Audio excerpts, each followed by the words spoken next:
On enchaîne tout de suite avec la prochaine rubrique. Merci beaucoup Yael Wanonou. De rien. Michael Bloom, Isra Press cartonne. Normal pour un site qui écrit des papiers aussi digitaux soit-il. La page aux 10 000 fans et aux infos toujours passionnantes s'arrête tous les mois, le temps d'un tandem avec mon homonyme Michael Bloom, que l'on voit partout, même sur les sites à la parité plus douteuse que notre émission, mais qui fait également dans un autre style un super boulot. Cette semaine, Michael Bloom va commencer par nous envoyer la facture. Bonsoir Michael Bloom.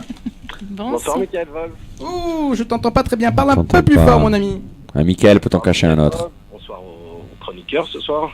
Salutations. Bonsoir. Voilà, je vous entends. C'est parfait, nous aussi on t'entend. Allez. Alors, Donc, de quoi tu vas nous parler ce soir? J'ai une facture à l'écran. De quoi il s'agit? Alors, juste je rappelle à nos auditeurs que tu nous présentes tous les mois, on va dire le best-of des publications Facebook d'Isra Press, Nahon? Voilà, en quelque sorte, on essaye de présenter quelques posts. On écrit une dizaine de posts par jour, donc une fois par mois, évidemment, c'est difficile de faire un choix. Je suis content de voir que la dernière fois que je suis passé dans cette émission, on était à 9600 followers. On est à 10 200, donc on est plutôt content. Et donc, on va parler ce soir d'un sujet particulier. C'est les stéréotypes de la société israélienne qu'on a essayé de briser, qu'on essaye toujours de démonter en quelque sorte sur la page. Donc, la facture que vous voyez, c'est donc une histoire qui nous a émus. C'est l'histoire d'un groupe d'officiers de la police des frontières qui s'arrête en revenant d'une opération dans une boulangerie. Ça se passe à l'entrée de Givat Ze'ev, au nord de Jérusalem. Ils mangent, ils s'asseyent, ils mangent, ils vont payer et à la caisse, ils découvrent que la facture a été réglée. Le généreux donateur, attention, on parle de 447 shekels, a laissé une note à leur intention aux chers soldats qui donnent leur vie pour le bien du peuple d'Israël avec reconnaissance, un Haredi à part entière. Donc une histoire étonnante parce qu'on n'est pas habitué à voir quelqu'un qui s'affiche donc Haredi, donc ultra-orthodoxe, donc a priori un autre monde que le monde de l'armée ou de la police des frontières, qui a donné de manière anonyme un don donc de près de 500 shekels pour soutenir ces soldats. Ce qui fait à peu près 125 €. Alors justement, j'allais te demander, Michael, parce que ce genre d'histoire de personnes qui payent une tablée de soldats, c'est pas quelque chose d'assez exceptionnel en Israël. C'est quelque chose qu'on entend assez même souvent. Là, la particularité, c'est du fait qu'il était justement Haredi, et on sait qu'il y a des tensions entre les Haredim et l'armée. Oui, on a le sentiment qu'il y a deux mondes, que le monde des Haredim et le monde des soldats ne se croisent jamais, et c'est faux, c'était un exemple parmi d'autres. On en a d'autres, et j'espère qu'on aura l'occasion de publier d'autres jolies histoires de ce type. Et une autre histoire étonnante, c'est l'histoire donc donc ça se passe il y a 4 ans. C'est le docteur Ethan, qui travaille à l'hôpital Shiba, à Tel HaShomer, et son fils se retrouve sur la route, en Judée, près de Ramallah, dans la région, pas en Judée, d'ailleurs plutôt en Samarie, dans la région de Binyamin. Leur voiture est caillassée par des Palestiniens. Ça non plus, malheureusement, c'est pas exceptionnel. Jusque-là, rien d'exceptionnel. Prenant des risques pour leur propre vie, Imad et son cousin Ayoub, 2 habitants d'un village voisin, sortent le père et le fils de la voiture qui est donc attaquée et les protègent chez eux jusqu'à ce que les forces de sécurité israéliennes viennent les sauver. Et ça, Imad et Ayoub, qui sont des Arabes, des Palestiniens, c'est bien ça? Tout à fait, d'un village voisin de la route sur laquelle ils ont été attaqués. Ils ont été, juste pour nos auditeurs qui ne vivent éventuellement pas en Israël, donc on parle d'un juif caillassé par des Palestiniens qui a été protégé par d'autres Palestiniens qui sont ses 2 frères. Exactement. En l'occurrence, 2 cousins. Début février, la belle-sœur d'Imad, donc un de ces Palestiniens qui a sauvé ces 2 juifs, se retrouve gravement blessée d'un accident de la route. Elle est emmenée dans un hôpital à Ramallah, mais la famille veut la transférer en Israël pour de meilleurs soins. On sait qu'en Israël, les soins sont meilleurs. Ils se tournent vers le docteur Ethan. Ils avaient gardé apparemment les coordonnées 4 ans plus tard. Grâce au médecin, la patiente est transférée à son service, le service de traumatologie de l'hôpital Tel HaShomer. Son état s'améliore et en ce moment même, elle est en rééducation. C'est beau. Bravo. En rémission. Voilà, donc tout ça ne doit pas nous faire oublier que le terrorisme palestinien est soutenu par une grande partie de la population palestinienne, ne pas oublier que l'autorité palestinienne finance les familles des terroristes.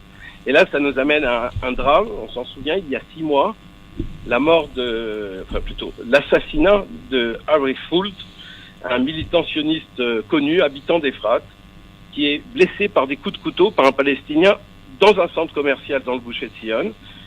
Et malgré sa blessure, il a le temps de sortir son arme, de poursuivre son assassin alors qu'il a son couteau entre les omoplates et de le tuer, sauvant ainsi des vies et empêchant l'assassin de tuer d'autres gens.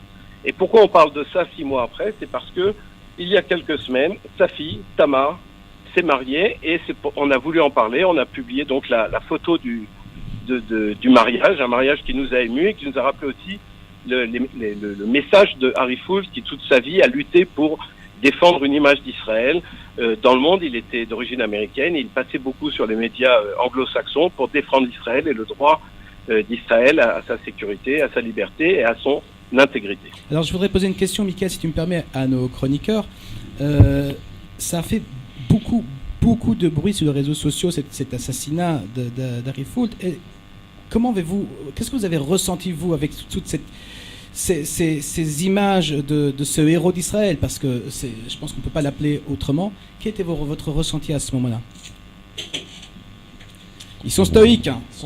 Non, c'était beaucoup d'admiration et voilà. Et cette image que, heureusement que le système israélien est tel qu'il est, c'est-à-dire que par an, on accepte à un moment d'avoir un sacrifice, que les enfants fassent 3 ans, 2 ans d'armée, qu'ils soient habilités au maniement des armes, qu'on ait 20% de la population qui soit armée. Et ce qui fait que quand malheureusement il y a un attentat, on sait que dans les 100 mètres, il y a quelqu'un qui va être armé et qui va pouvoir intervenir et qui sont nos héros du quotidien. Moi, je dirais c'est un ras-le-bol parce qu'il y a un moment donné où c'est juste un nom et au bout d'un certain moment c'est juste un souvenir, mais derrière tout ça il y a des familles qui sont brisées et je sais pas, je trouve qu'on en parle en fait ça fait une espèce de glorification du terrorisme, d'accorder entre guillemets de l'importance. C'est peut-être bizarre la façon dont je le dis, mais je sais pas, moi j'essaye de minimiser ça, non pas par manque de respect pour les victimes, mais plutôt par fierté israélienne, parce que malheureusement on n'a pas le choix et on le vit au quotidien, donc c'est juste un ras-le-bol en fait, un vrai ras-le-bol. C'est aussi une demande de la population d'arrêter de montrer les images c'est ça en fait, voilà, des terroristes. Parce qu'en fait ça leur fait plus de promotion entre guillemets qu'autre chose, et que le monde musulman qui, je vais pas dire dans sa totalité, mais en tout cas les gens sur les réseaux sociaux qui veulent voilà, ils se nourrissent de ça et pour eux ils les voient comme des héros, et on leur sert de la viande de luxe sur un plateau, donc autant se taire et faire notre deuil en silence. Enfin, tu peux taire le nom et ne pas montrer la photo des terroristes.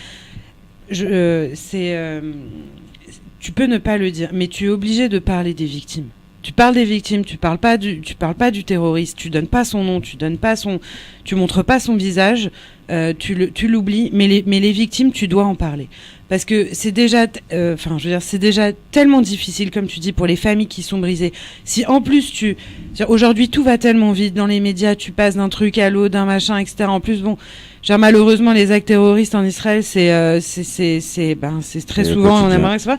Mais tu peux pas ne pas parler, tu peux pas ne pas dire. Non, je dis pas de pas parler, je dis juste que cet événement-là en particulier, j'ai l'impression que parce que cette personne-là a été connue, reconnue par la communauté, on en a fait un espèce de, comme si qu'en vérité, à lui tout seul, il représentait quelque chose de plus qu'un autre numéro de Théoudat Zéhout qui se serait fait poignarder. Et c'est la seule chose qui m'a dérangé en fait. Sur cet événement-là en particulier, c'est ce que tu m'as demandé. Mais bien entendu, il y a du dégoût, il y a de la haine et tout. Mais après, on en a pu parler parce mais qu'il de est l'autre côté, connu. Voilà, c'est ça en fait. C'est que t'as une petite quelques semaines ou quelques mois avant qui se prend 14 coups de couteau chez elle dans sa chambre à 4h du mat.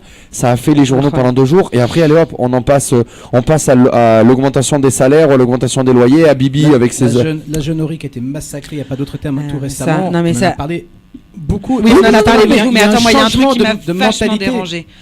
Et ça rejoint ce que je disais. À chaque fois qu'on parlait d'elle, on montrait la photo de ce connard. Bah oui. Et j'ai envie de dire, mais tu peux pas associer, mettre sa photo à elle et sa photo à lui à côté. Ça c'est des choses qui me dérangent de voir à chaque fois son visage. En plus toujours la même photo. Enfin, je veux dire, c'est horrible, quoi, de faire ça. Et Non, puis il parler avait d'elle, oui, un avec son regard sourire, terrible. avec ça. Lui, Mais il ils ont avait un tous des regard, regards terribles. Ils ont tous des regards Non, mais la terribles, que ce photo soit en choisie, France si tu ou veux, en elle est, C'était Israël. injuste. Je quoi. sais pas, C'est shoot injuste. la photo, mets-lui une barre en travers de la tête, j'en sais rien, mais fais quelque chose, mais tu peux pas laisser son visage comme ça. Ou la photo de lui Collé quand à- il s'est pris une bastos entre les deux Ouais, yeux. Mais voilà, fais je sais pas. fais un truc qui nous Exactement, rend un peu plus fiers exactement. que de voir un mec qui Et ne le sourit montre avec même une pas, Ouais, à ne la le montre limite, pas en fait. mais Donc voilà, c'était juste Est-ce ça. qu'Isra Press a une politique quelconque, justement, pour montrer à partir de maintenant, en espérant qu'il n'y en ait plus, évidemment, la tête de ces assassins, Michael? Oui, de manière générale, oui, la politique, on a une politique évidemment. On ne montre pas les visages des assassins. On n'a pas mis la photo de l'assassin de William Spacher, paix à son âme. On ne mentionne pas non plus. Vous pouvez voir aujourd'hui, on a rendu hommage à la famille Fogel. On ne note pas les noms des assassins. Quand on a rendu hommage il y a quelques jours à la famille Sandler et à la petite mère à Monsonego, on ne nomme pas non plus le nom de l'assassin. On parle des victimes, on se souvient d'elles. Et il est important de se souvenir des victimes, important de se souvenir parce que je crois aussi que dans 2 jours c'est Shabbat Zachor. Zachor est Amalek. Souviens-toi de ce que Amalek t'a fait. On ne doit pas oublier qu'il y a des gens qui nous en veulent et des gens qui veulent nous tuer. Mais c'est pas pour mettre en avant le nom des assassins ou leurs actes, mais pour rappeler que nous, peuple juif, nous sommes le peuple qui sanctifions la vie. Michael, on te souhaite la prochaine fois que tu nous fais coucou sur Tandem, 15 000 visiteurs sur Isra Press. Minimum. Je promets rien. On te souhaite une très belle fête de Pourim, puisqu'on ne se parlera pas d'ici là. On se parlera avant Pessah. Tu embrasses Nelly, ta collaboratrice de notre part, et puis à très bientôt. Merci. À bientôt. Bonne Merci. soirée.